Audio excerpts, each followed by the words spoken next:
तो 1 जनवरी 2025 को जरूर कर लें। यह एक उपाय सारा साल पानी की तरह बरसेगा आपके घर पर। धन भक्तों, आज हम आपको 2 ऐसे उपाय बताने वाला है जिसे करने से माता लक्ष्मी आपसे अति प्रसन्न होंगी और सारा साल आपके ऊपर अपनी कृपा बरसाएगी। आप 1 जनवरी के दिन यह उपाय कर लेते हो तो आपको धनवान बनने से कोई भी नहीं रोक सकता। अगर आप 1 जनवरी के दिन यह चीज अपने घर में ले आते हो या फिर इन जो पेड़ मैं बताता हूं उन पेड़ को आप छूने मात्र से आपकी गरीबी दूर हो जाएगी। तो चलिए जानते हैं आपको नए साल के दिन ऐसा कौन सा उपाय या फिर कौन सी चीज घर में लाने से धन संपदा की घर में बढ़ोतरी होती है और आप कुछ दिनों में ही धनवान बन जाओगे। दोस्तों, नया साल आने में बस कुछ ही दिन दूर है। हमें एक नई सुबह के साथ नए कल की शुरुआत करना चाहिए। नए साल पर अगर आप यह काम करें तो दुनिया की कोई भी ताकत आपके भविष्य पर ग्रहण नहीं लगा सकती। अगर आप चाहते हैं पूरी जिंदगी भर आपका साथ अच्छा गुजरे तो आप नए साल पर यह काम जरूर कर लेना। ऐसी कौन सी सामग्री है जो घर में खरीद कर लाने से पूरे वर्ष हमारे घर में धान का भंडार भरा रहता है? इस वीडियो में बताऊंगा। सारी ऐसी सामग्री होती है जिसे आप नए वर्ष के दिन अच्छा शुभ दिन मान करके घर में खरीद कर लाते हैं। बिल्कुल ही वह आपके जीवन में परिवर्तन लाता है। वह आपके जीवन में एक नया ऐसा मोड़ लाता है जिससे आप स्वयं को बदलते हुए देख सकते हैं। तो आज के वीडियो में मैं आप लोगों को 5 से 7 ऐसी सामग्री के बारे में बताऊंगा जिसमें से आप नए वर्ष के दिन इनमें से कोई भी एक वस्तु नए वर्ष के दिन घर में खरीद कर लाते हैं तो आप स्वयं देखना आपके जीवन में इतना धन वैभव और सुख शांति प्राप्त होगी जिसकी आप कल्पना नहीं कर सकते हैं। क्योंकि दोस्तों, ये काला सच है। अगर आपके पास धन है, दौलत है, तो लोग आपकी इज्जत करते हैं। आप कितने ही कुर्बान व्यक्ति क्यों ना हो, सज्जन व्यक्ति क्यों ना हो। अगर आपके पास पैसा नहीं है तो लोग केवल आपके ऊपर हंसते हैं, आपका हंसी मजाक उड़ा सकते हैं। तो इस कार्यकाल में धान का होना भी बहुत ही जरूरी है। आप मेहनत करिए, कोई बात नहीं। मेहनत के साथ साथ कुछ ऐसी सामग्रियां जिस घर में खरीद करके लाने से तुलना में आपको 1000 गुना ज्यादा फल प्राप्त होता है, दुर्भाग्य दूर होता है। लेकिन दोस्तों, अगर आप भी चाहते हैं कि आपके ऊपर और आपके पूरे परिवार के ऊपर माता लक्ष्मी का आशीर्वाद सदैव बना रहे तो इस वीडियो को एक लाइक करें और आपके अपने चैनल अद्भुत वास्तु ज्ञान को सब्सक्राइब करें और कमेंट बॉक्स में जय माता लक्ष्मी लिखना ना भूलें। आइए इस वीडियो में जानते हैं कौन सी ऐसी सामग्री है जो हमें 1 जनवरी के दिन घर में खरीद करके लाना चाहिए जिससे हमारी आध्यात्मिक उन्नति हो, हमारे घर में तेजी से धन दौलत की प्राप्ति हो, हमारे घर में तेजी से सुख शांति का वास बना रहे। यदि पूरे वर्ष अगर आप चाहते हैं कि आपके घर में धन दौलत का मान, लक्ष्मी का वास बना रहे, धन दौलत की आपके घर में तेजी से बढ़ोतरी हो, आपके घर में सुख शांति का वास बना रहे, तो आप हमारी वीडियो में बताई जा रही 5 से 7 सामग्री में से कोई भी एक सामग्री आप अपने घर में खरीद कर जरूर लाना। और हाँ, मैं सभी दर्शकों से प्रार्थना करना चाहूंगा कि इस वीडियो को आगे बीच में छोड़ करके मत जाना, क्योंकि अधूरा ज्ञान हमेशा खतरनाक साबित होता है। भक्तों, प्रथम सामग्री कौन सी खरीद करके लाना है? भक्तों, अगर अपने अभी तक वीडियो को लाइक नहीं किया तो वीडियो को लाइक कर दे। घर में तोते का चित्र, तोता का चित्र क्यों खरीद कर लाना चाहिए, इसके पीछे भी एक कारण बताना चाहूंगा। इसमें वास होता है। नए साल के दिन तोते की तस्वीर घर में लगा लेते हैं तो आपके घर में जो पढ़ने वाले बच्चे हैं उनका मन लगता है, घर में आपसी प्रेम बढ़ाने लग जाता है। सभी लोगों की जो आयु होती है वह लंबी हो जाती है, सौभाग्य की प्राप्ति होती है और तोते को दरिद्रता का नाश कहा जाता है। आपके घर में बीमारी है, दर्द देता है, अर्थात आपके घर में जो गरीबी है उसको यह नाश करने वाला कहा गया है। वास्तुशास्त्र में तोते को बहुत ही उत्तम पक्षी कहा गया है। जिस स्थान पर तोता का चित्र रखा जाता है उस स्थान पर कभी भी दरिद्रता का वास नहीं होता है। तोते की तस्वीर जरूर लाइए। इसके अलावा हिंदू धर्म में शंख को बहुत ही पवित्र माना जाता है। अब ऐसा क्यों माना जाता है?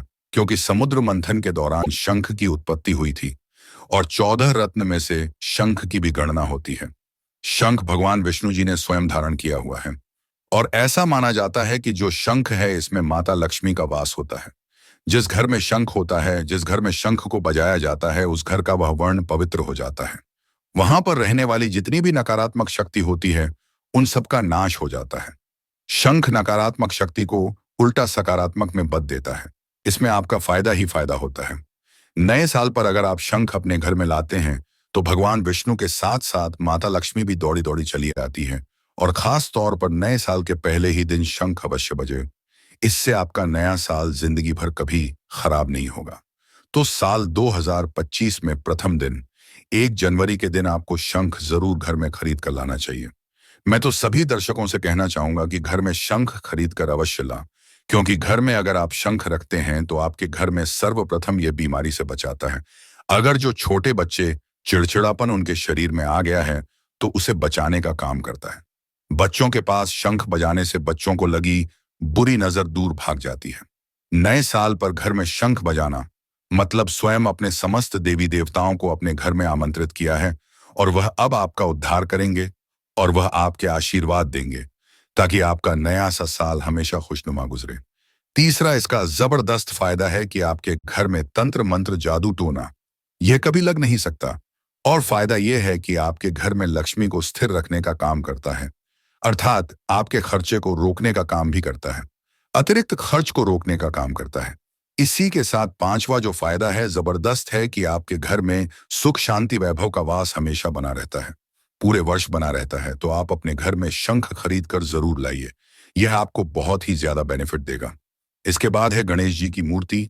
नए साल पर घर में सुख समृद्धि बनाए रखने के लिए गणेश जी की प्रतिमा खरीद कर जरूर लाना चाहिए, घर में स्थापित करना चाहिए, क्योंकि भगवान गणेश जी को सर्वप्रथम तो इन्हें सर्वप्रथम बताना चाहूंगा, यह हमारे लिए हमारे आराध्य है। ऐसा माना जाता है कि घर में नए वर्ष के दिन गणेश जी की मूर्ति खरीद कर लाई जाती है तो उसे घर में सुख समृद्धि का वास हमेशा बना रहता है। भगवान गणेश बहुत प्रसन्न होते हैं और वह आपकी झोली हमेशा खुशियों से भर देते हैं। जो व्यक्ति सबसे पहले भगवान गणेश का स्मरण करने के बाद ही पूजा पाठ करता है तो वह कभी दुखी नहीं रहता, उसकी झोली चारों दिशाओं से भरी रहती है। ऐसे में आपका नया साल शुभ और मंगलमय गुजरेगा। दोस्तों, मैं भी खास तौर पर नए साल के अवसर पर भगवान गणेश को अवश्य अपने घर में लेकर आता हूं, और आप भी नए साल पर जरूर लेकर आए, क्योंकि भगवान गणेश को विघ्नहर्ता कहा जाता है, जो सभी विघ्न को हर लेते हैं, दुखी व्यक्ति का सहारा है। श्री गणेश, आप उनकी उंगली एक बार थाम कर देखें, आप हमेशा हर जगह जीत पाओगे, क्योंकि भगवान गणेश जी को सर्वप्रथम पूजनीय, सर्वप्रथम पूजा करने का अधिकार प्राप्त है। हमारे लिए पूजनीय देवता हैं। गणेश जी को भगवान मंगलकारी स्वरूप कहा गया है। भगवान गणेश जी के जो स्वरूप मंगलकारी कह गए हैं, हमेशा मंगल ही प्रदान करते हैं। आप चाहें कि आपके जीवन में मंगल बना रहे, आपके जीवन में धन का अभाव दूर हो, तो भगवान गणेश जी की तस्वीर या उनकी मूर्ति घर में नए वर्ष के दिन खरीद कर जरूर लाइए। लेकिन याद रहे, भगवान गणेश की मूर्ति या फिर तस्वीर बैठी हुई अवस्था में ही होनी चाहिए। हिंदू धर्म में तुलसी के पौधे को पवित्र माना जाता है और मान्यता है कि नियमित रूप से तुलसी के पौधे की पूजा आरती करने से भगवान विष्णु और माता लक्ष्मी की कृपा हमेशा बनी रहती है। नए वर्ष पर तुलसी का पौधा घर में अवश्य लाइए, इससे घर में शुभ और मंगल का आगमन बना रहता है। देखिए, माता लक्ष्मी को धन की देवी माना जाता है, परंतु धन देने का अधिकार भगवान विष्णु को है, और किसकी किस्मत में और किसको कितना धन देना है ये भगवान विष्णु तय करते हैं। इसलिए जो तुलसी सेवा करता है उसके ऊपर भगवान विष्णु की कृपा हमेशा बनी रहती है। मैं सभी दर्शकों को बताना चाहूंगा कि जिनकी आध्यात्मिक उन्नति नहीं हो पा रही है, जो लोग आगे नहीं बढ़ पा रहे हैं, जो लोग चाहते हैं कि एक नई सुबह के साथ नए कल की शुरुआत बात हो, नया साल उनके लिए काफी अच्छा गुजरे, मंगलमय साबित हो, तो नए वर्ष के दिन आप जो है किसी योग्य मंदिर के पास में जाइए और 1-2 तुलसी के पौधे लगाइए। आप अपने घर में भी एक तुलसी का पौधा लगाइए। यदि आप चाहते हैं तो वृक्ष भी नव वर्ष के दिन लगाइए। जैसे जैसे वृक्ष बढ़ेंगे वैसे वैसे आपकी भी आध्यात्मिक उन्नति होना शुरू हो जाएगी, क्योंकि पेड़ पौधों में भगवान विष्णु और माता लक्ष्मी का वास होता है। वह सदैव आपकी झोली खुश से भर देंगे। नया साल आपका खूबसूरत गुजरेगा। तुलसी के पौधे के साथ साथ कोई वृक्ष लगाइए, या फिर कोई वृक्ष नहीं लगाना चाहते हैं तो तुलसी का पौधा भी मंदिर के पास जाकर के लगाइए। 2025 आपके लिए मंगलमय एवं कल्याणकारी साबित होगा। इसके बाद है मोरपंख। भगवान कृष्ण का सबसे प्रिय, आपने देखा होगा, मोर का पंख भगवान मुंह में धारण करते हैं, तो ऐसा माना जाता है कि मोर पंख से भी मां लक्ष्मी खींच चली आती है। तो नए वर्ष के दिन उत्तर दिशा में अपने घर में मोर का पंख लाकर लगा दीजिए, बिल्कुल उत्तर दिशा में। अगर आप इसे लगाते हैं तो आपके घर में नेगेटिविटी शक्ति को खींचने का काम करेगा। यह पंख नकारात्मक शक्ति को नष्ट कर देता है, आपके घर में पॉजिटिव को तेजी से बढ़ने का काम करेगा। इसके बाद है चांदी का हाथी। नए साल के दिन आप अपने घर में ज्योतिष की सलाह बिल्कुल ले लीजिए, लेकिन अगर आप चांदी का हाथी घर में खरीद कर लाते हैं तो व्यापार और नौकरी दोनों में उन्नति होती है। घर में शांति तथा सुख का वास हमेशा बना रहता है। हर व्यक्ति चाहता है कि उसके घर में सुख, शांति और वैभव का वास हमेशा बना रहे। चांदी आप अपने घर में खरीद कर लाते हैं तो इससे भी आपके घर में सुख और शांति बनी रहती है। चांदी का हाथी धन, लक्ष्मी तथा भगवान गणेश को घर की ओर आकर्षित करने का कार्य करता है। इसके बाद है धातु का कछुआ। सबसे पहले तो आप अपने घर में धातु कछुआ बिल्कुल ही 1 जनवरी 2025 के दिन ले लीजिए। और कुछ लोग मिट्टी तथा कुछ लोग लकड़ी का छोटा सा कछुआ घर में खरीद कर लाते हैं। ये बिल्कुल ही सही नहीं है। धातु का कछुआ हमेशा अच्छा होता है।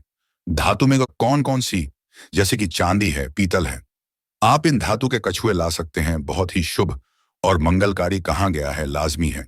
जिस घर में कछुआ होगा वहां पर लक्ष्मी अस्थायी रूप से वास करती है। दोस्तों, नव वर्ष नए साल पर इन वस्तुओं को लाना बहुत ही शुभ माना गया है। आपको नव वर्ष के दिन में से कोई भी एक वस्तु अवश्य लानी चाहिए। उससे घर में सुख, शांति और समृद्धि बनी रहती है और लक्ष्मी मां की कृपा बनी रहती है। आखिरी में इस वीडियो में हम आपको कुछ ऐसे वृक्ष भी बताएंगे जिन्हें छूने मात्र से आपकी गरीबी तत्काल दूर हो जाएगी, जो आपको 1 जनवरी के दिन छू कर आ जाना है। चलिए दोस्तों, यह भी जान लेते हैं कि आखिर कौन से हैं वह वृक्ष जिन्हें हम 1 जनवरी या फिर नए साल के दिन अगर छू लेते हैं तो तत्काल हमारी गरीबी कैसे मिट सकती है और मां लक्ष्मी का और भगवान विष्णु का आशीर्वाद हमें कैसे प्राप्त हो सकता है। तो दोस्तों, इसके लिए हम आपको बता दें कि आप ये तो जानते ही होंगे कि वट सावित्री जो माताएं बहनें होती हैं, जो वट सावित्री का व्रत रखती हैं, तो इसमें आपने देखा होगा हमारी माताएं बहन ने पीपल के पेड़ की पूजा करती हैं। दोस्तों, पीपल के पेड़ में भगवान विष्णु का वास होता है, यानी कि धन के राजा भगवान विष्णु का वास होता है। जी हाँ दोस्तों, आपको मैं बता दूं कि मां लक्ष्मी धन की देवी है और किसको कितना धन देना है ये विष्णु भगवान की तय करते हैं कि किसके भाग्य में कितने धन देना है। तो आपको जो पीपल का वृक्ष होता है, न्यू ईयर के दिन या फिर आप कह सकती हैं कि 1 जनवरी के दिन इस वृक्ष को छूने मात्र से आपकी गरीबी दूर हो सकती है। दोस्तों, क्योंकि आप ये तो जानते ही हैं कि भगवान विष्णु का इसमें वास होता है, मां लक्ष्मी की इसमें असीम कृपा होती है। तो दोस्तों, आप ये समझे कि जब आप विष्णु भगवान के प्रिय हो सकते हैं तो मां लक्ष्मी आप पर कृपा क्यों नहीं करेंगे और आपको धन प्रदान क्यों नहीं करेंगे। तो दोस्तों, मैं आपको बता दूं कि आपको धन जरूर मिलेगा और मान ले माता लक्ष्मी भगवान विष्णु की कृपा भी आपको असीम रूप से मिलेगी। तो पीपल के पेड़ के नीचे 1 जनवरी के दिन आपको एक उपाय भी करना है। दोस्तों, सबसे पहले तो आप पीपल के वृक्ष को प्रणाम कर लीजिए और बाद उस वृक्ष को छू लीजिए और पीपल के पत्ते को भी तोड़ दीजिए और इस पत्ते को तोड़कर अपने घर ले आना है। आपको इससे पहले कुछ आपको और उपाय भी करना है। दोस्तों, आपको पीपल के पेड़ के नीचे एक घी का दीपक जलाना है और पीपल से आपको एक भोग भी लगाना है। कि आप यह कर सकते हैं कि किसी मिठाई या फिर कोई स्वादिष्ट व्यंजन हो, उन्हें अर्पित कर दीजिए, क्योंकि पीपल को ही भगवान विष्णु का स्वरूप माना जाता है, इसलिए पीपल की पूजा की जाती है। इसलिए आप कोई मीठा भोग उन्हें चढ़ा दीजिए और इसके बाद भगवान विष्णु से आपको कहना है कि है वृक्षराज है विष्णु भगवान, आप हमारी दरिद्रता को दूर करें। और वहां पर आपको एक घी का दीपक जला देना है और घी का दीपक जलाने के बाद आप पीपल की विशेष रूप से कहिए कि है वृक्षराज, आप हमारी धन की जो हमारी समस्या है उसे दूर करें और हमारे जीवन में धन की समस्या को जड़ से हटा दें। तो दोस्तों, आपको इतना करने के बाद पीपल के वृक्ष से अपने घर आ जाना है, पर वहां से एक पीपल का पत्ता भी आपके साथ में लेकर आना है और उस पीपल के पत्ते को आपको अपने घर के मंदिर में रख देना है। जहां पर मां लक्ष्मी की तस्वीर हो वहां पर उसे पीपल के पत्ते को आपको रख देना है और बस इसके बाद आपको अपने घर के मंदिर में प्रणाम कर लेना है और उस पीपल को वहीं पर पीपल के पत्ते को मतलब वहीं पर रख देना है। और अगले दिन सुबह उठकर आपको नहा धोकर स्नान कर उस पीपल के पत्ते को उठा लेना है और किसी बहती हुई गंगा नदी में, उसे तालाब में या फिर आप जहां कहीं आपकी कोई शुद्ध पानी बह रहा हो वहां उसे विसर्जित कर दीजिए। फिर देखिए आप पर कैसे मां लक्ष्मी की कृपा होती है और आप धनवान बन जाएंगे। हमारे प्रिय दर्शकों, यह तमाम जानकारी जनरुचि को ध्यान में रखकर दी जा रही है। ज्योतिष और धर्म के उपाय को अपनी आस्था और विश्वास पर आजमाएं। इस संदर्भ में हम किसी भी प्रकार का कोई दावा नहीं करते हैं। अगर आपको यह जानकारी पसंद आई हो तो इस वीडियो को एक लाइक जरूर करें और कमेंट बॉक्स में सच्चे मन और सच्चे हृदय से जय माता लक्ष्मी जरूर लिखें। जय श्री राम दोस्तों।